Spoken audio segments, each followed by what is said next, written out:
咱们今天来了解一下现今地球上最强大的爬行动物，主龙类最后的荣耀——湾鳄。大家好啊，我是戴红。作为一种从258万年前的上新世存活到现在的古老生物，湾鳄如同一尊能活动的鳄鱼形兵马俑一般，充满着沧桑和恐怖的气质。只要栖息于湿地、海洋潮间带等咸水水域，分布范围十分广泛，从南亚、东南亚到澳洲北部海岸都有它们的踪迹。在南岛的一些传说中，湾鳄是一种神圣的生物。马来群岛南端的帝汶岛就是一条巨大的湾鳄肉身化岛形成的，很神奇哈。在澳洲原住民的神话中，湾鳄还被形容成了一种恐怖的邪灵，这种恶劣印象可能是由它对当地居民的袭击行为造成的。湾鳄是现存体型最大的鳄类，同时也是两性体型差异最大的鳄类。成年雌性湾鳄的总长度通常在2.7到3.4米，体重76到200公斤。成年雄性湾鳄要大得多，长度通常在3.5到6米，重量在100到1100公斤。2014年，澳大利亚资源与环境部门的一项官方研究认为，一些年长的湾鳄个体，体型可能长达6到7米，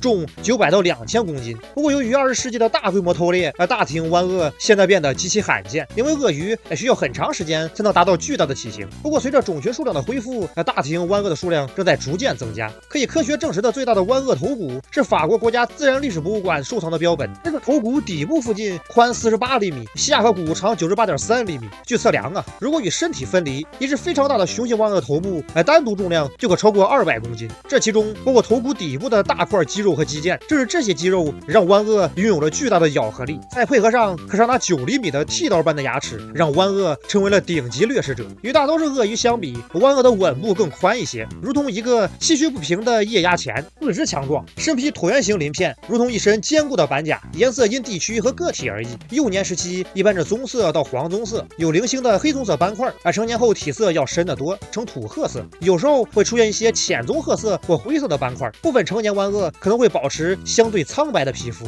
而另一些则颜色深到看起来像黑色。湾鳄对海水有很强的耐受力，甚至能撑着洋流离岸，但大多数还是喜欢在浅水中游泳，或者在海岸线上晒太阳。它们看似昏昏欲睡，其实可能正在暗中观察着周围的环境。这种半睡不睡、水中挂机的特性，一定程度上有助于它们节省体力，使其能在没有食物的情况下存活数月。在白天的大部分时间，湾鳄基本在摆烂，到了夜晚才开始了捕猎。觅食的时候，湾鳄行动敏捷，短距离游泳速度可达到25公里每小时。在较深的水中，它们会摆动尾巴，像海豚那样跃出水面数米来捕捉猎物，十分壮观。在食捕方面，湾鳄会根据环境周遭的具体情况来改变对猎物的选择。当然简而言之，只要是肉，湾鳄没有不吃的。强大的咬合力和坚硬的吻能够咬碎海龟和螃蟹的保护壳。由于湾鳄有一定程度的抗毒能力，所以像海蟾蜍这种对于其他动物十分危险的毒系选手，湾鳄也可少量进食，且影响很小。在对人类的危害这方面，虽然不及尼罗鳄那么恐怖，但湾鳄也并不逊色多少。从1971年到2013年，仅澳大利亚报告的因湾鳄袭击而死亡的人数就达到了106人，十分恐怖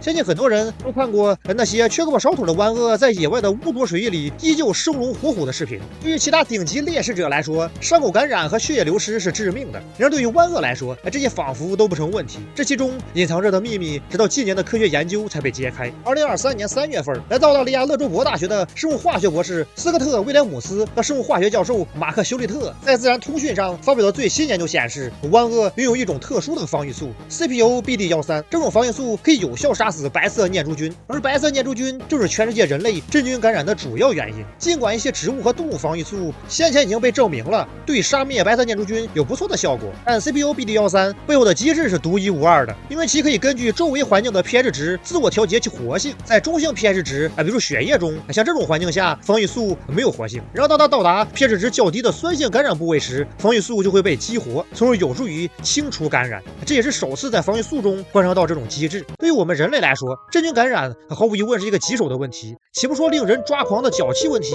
全球每年又有150万人死于真菌感染。我们目前的抗真菌药库仅限于少数几种药物。此外，自2000年以来，还没有出现过新的抗真菌治疗方法。更糟糕的是，过度使用现有的抗真菌药物，导致了一些耐药真菌菌株的产生。而通过对湾鳄突出防御素 CPOPD13 的研究，或许在5到20年以后，科学家们就能够利用湾鳄免疫系统独特的原始力量，来帮助全球对抗真菌感染这个困扰。而且不只是湾鳄呀，这整个鳄属的物种几乎都有着强大的伤口愈合能力和免疫力。澳大利亚动物学家亚当·布里顿表示，对鳄鱼免疫系统的初步研究发现，爬行动物血液中的几种蛋白质可以杀死对青霉素有抗性的细菌，例如金黄色葡萄球菌。这种蛋白质同时也是艾滋病病毒的杀手。鳄鱼免疫系统的工作方式与人类系统不同，鳄鱼免疫系统在体内发生感染后会立即攻击细菌，就像把枪放在细菌的头上并扣动了扳机。科学家们希望收集足够的鳄鱼血液来分离出强大的抗体，并最终开发出供人类使用的抗生素。湾鳄的繁殖也有明显的年龄和季节规律，雄性湾鳄在16岁时达到性成熟，而雌性在12到14岁时就能达到性成熟。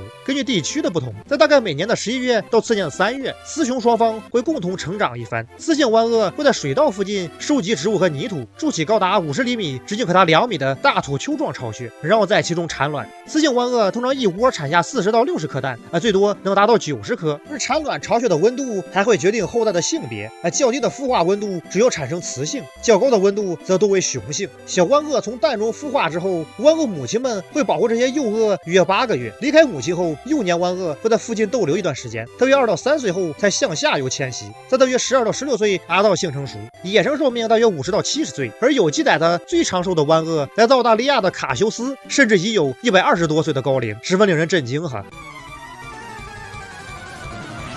在当前版本自然界，湾鳄是种族值高达600，部分个体甚至能达到650的准神级英雄，水系加龙系的 T 级力量型上单，拥有着比尼罗鳄更强大的生命值和双抗，武功几乎到顶啊！在非神级英雄里已经无人能及，没有任何非神级英雄能挨下他结结实的一口满怒咬碎，并且还有着很强大的河道游走能力，在很多地区都能发现他的身影。假如你决定了使用湾鳄作为这把的英雄，那么你没有任何可担心的，在湾鳄的刷新地点，它几乎是无解的当然，假如你想要游龙入海，那么最好还是搬掉虎鲸和大白鲨。关于湾鳄的介绍当然告一段落，感谢大家观看。要喜欢的话，别忘点个赞加关注。我是戴红，我们下期再见。今天又是普通的一天，加油吧，大家！